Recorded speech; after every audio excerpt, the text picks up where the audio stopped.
Ini terakhir untuk Gus Baha. Ayah saya 76 tahun Gus, dia penggemar berat Gus Baha juga. Sebaiknya mungkin kalau di YouTube jangan terlalu banyak bahasa Jawa.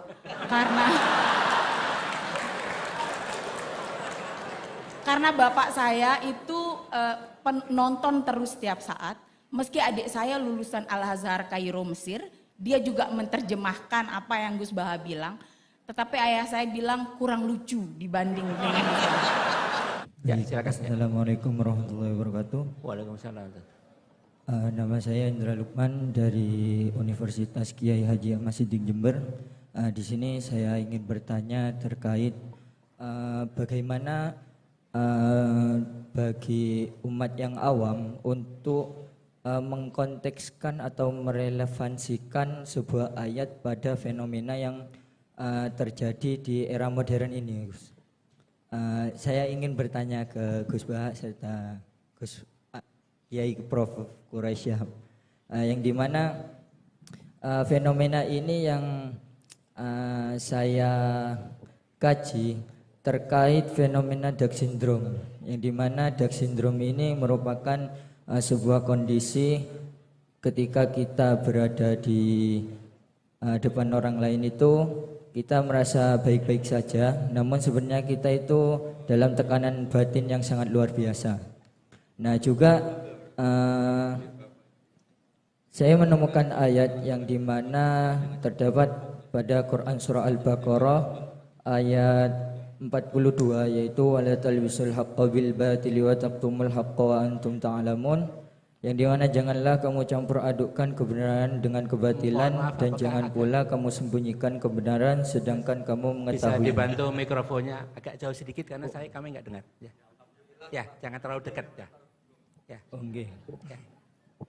Jadi bagaimana kita cara mengontekskan ayat Al-Quran dengan fenomena yang terjadi di era modern ini, Gus?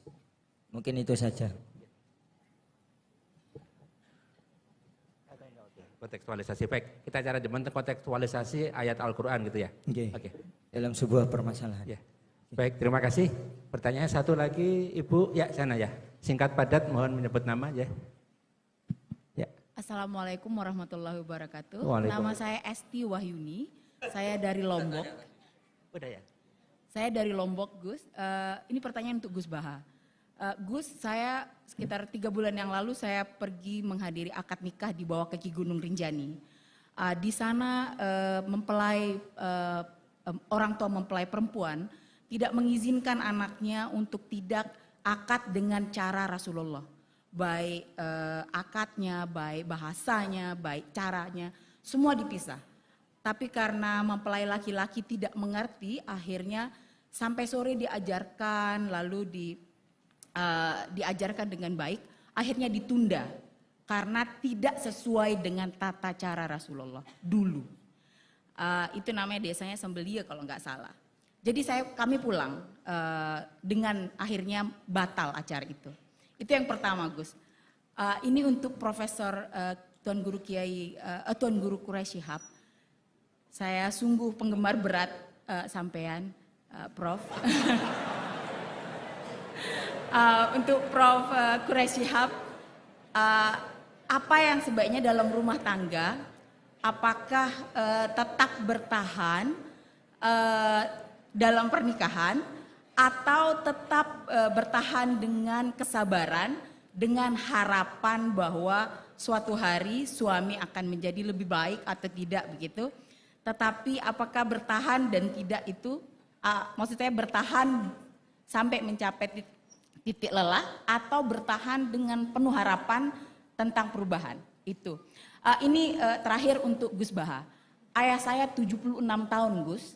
Dia penggemar berat Gus Baha juga.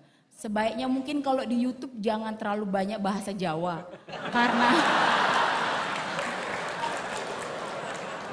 Karena bapak saya itu penonton terus setiap saat.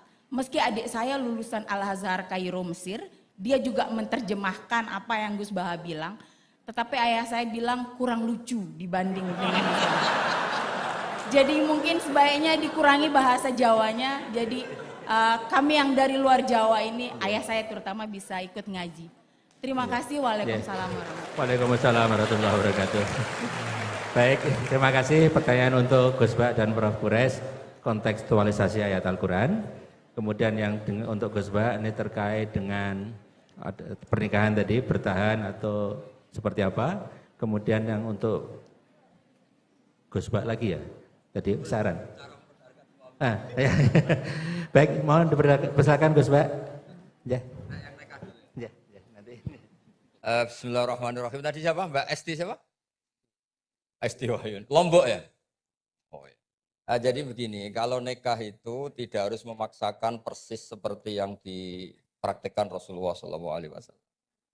Itu harus diberi pembelajaran. Dulu itu ada sahabat namanya Abdurrahman bin Auf. Itu lapor ke Nabi ya setelah nikah. Beberapa sahabat juga menikahi perempuan yang di luar panduan Nabi. Jadi Jabir itu anaknya Abdullah, punya saudara putri banyak. Dia tahu kalau panduannya Nabi itu halla bikron tola ibu hawa tola ibu. Ya kalau kamu nikah bisa mungkin tuh yang perawan. Karena perawan itu masih lucu. Kalau sudah mama kan wah garang ini misalnya. Misalnya. Tola ibu hawa itu bisa lucu, bisa mula abah. Kalau mama diajak mula abah kan mintanya mahal-mahal. Kalau masih perawan mungkin balon 10.000 sudah cukup gitu. Dan Nabi memang ngendikan halla bikron tola ibu wa tola ibak. Terus sampai ngendikan fa'innal jariyah ardolil yasir. Karena kalau fa'innal bikro itu ardolil yasir. Kalau masih perawan itu sedikit-sedikit harta sudah cukup. Itu. Kalau sudah mak-mak kayaknya alhamdulillah tidak cukup. Tapi tidak cukup itu juga bagus. Ini bukan menghina mak-mak, justru bagus. Uang kebutuhannya banyak dikasih sedikit, memang harus dikomplain itu, memang harus di. Nah begini. Ternyata Jabir ini menikahi janda. Ketika nikahi janda, Nabi tanya, kenapa engkau nikahi janda? Panduan saya itu perawan. Saya punya saudari, putri-putri banyak. Makanya saya enggak mau nikahi perempuan yang seumuran dengan saudara-saudara saya. Tapi saya nikahi perempuan yang bisa mensisiri adik-adik saya, bisa merumat. Terus Nabi bilang, santa asobta. Oke, kamu benar. Itu bukti bahwa di hal-hal sosial itu yang digenai Nabi itu bisa dinego, bisa dinego. Jadi beberapa sahabat juga nikah, enggak dihadiri Nabi, bahkan Nabi taunya terlambat. Ada sahabat matur, loh kamu kok tersenyum-senyum kenapa? Habis nikah ya Nabi. Terus, kam sukta ilaiha, kamu ngasih mahar berapa? Wasna nawatin min dahabin, ini sekitar gini. Terus Nabi ngendikan, aulim walau bisatin, ya kamu harus ada pesta-pesta kecil lah supaya teman-teman kamu tahu. Jadi selalu ada ketidaksempurnaan dalam nikah, yang penting itu sah. Itu harus dilatih berkali-kali. Karena kalau nggak dilatih itu dikira syarat-syarat ideal atau kesunatan dikira itu syarat apa? Sah. Misalnya a'linu hadar nikah wadribuhu biduf waf'aluhu fil masjid. Nikah itu harus dimaklumatkan, lakukan di masjid dan pakai terbang. Itu sahabat tahu semua, ulama tahu semua. Beberapa itu tidak syarat sah, tapi cukup sebaiknya begini, sebaiknya gini. Dan itu banyak sahabat yang zaman itu pun nggak nikah di masjid, juga nggak pakai terbang. Nah, itu ranahnya ulama, itu namanya istihad. Orang bisa, kalau dalam bahasa usul fikih namanya tangkihul manat. Apa yang dilakukan Nabi kita seleksi, ini hukum, apa adat, apa kebutuhan, apa kasuistik. Yang dicontohkan Pak Kores tadi, ada orang kasuistik tadi, kayak Abu Sufyan itu rojulun misik. Hidon itu istrinya. Ya Rasulullah, ini Abu Sufyan rojulun misik. Ini lelaki ini pikir sekali.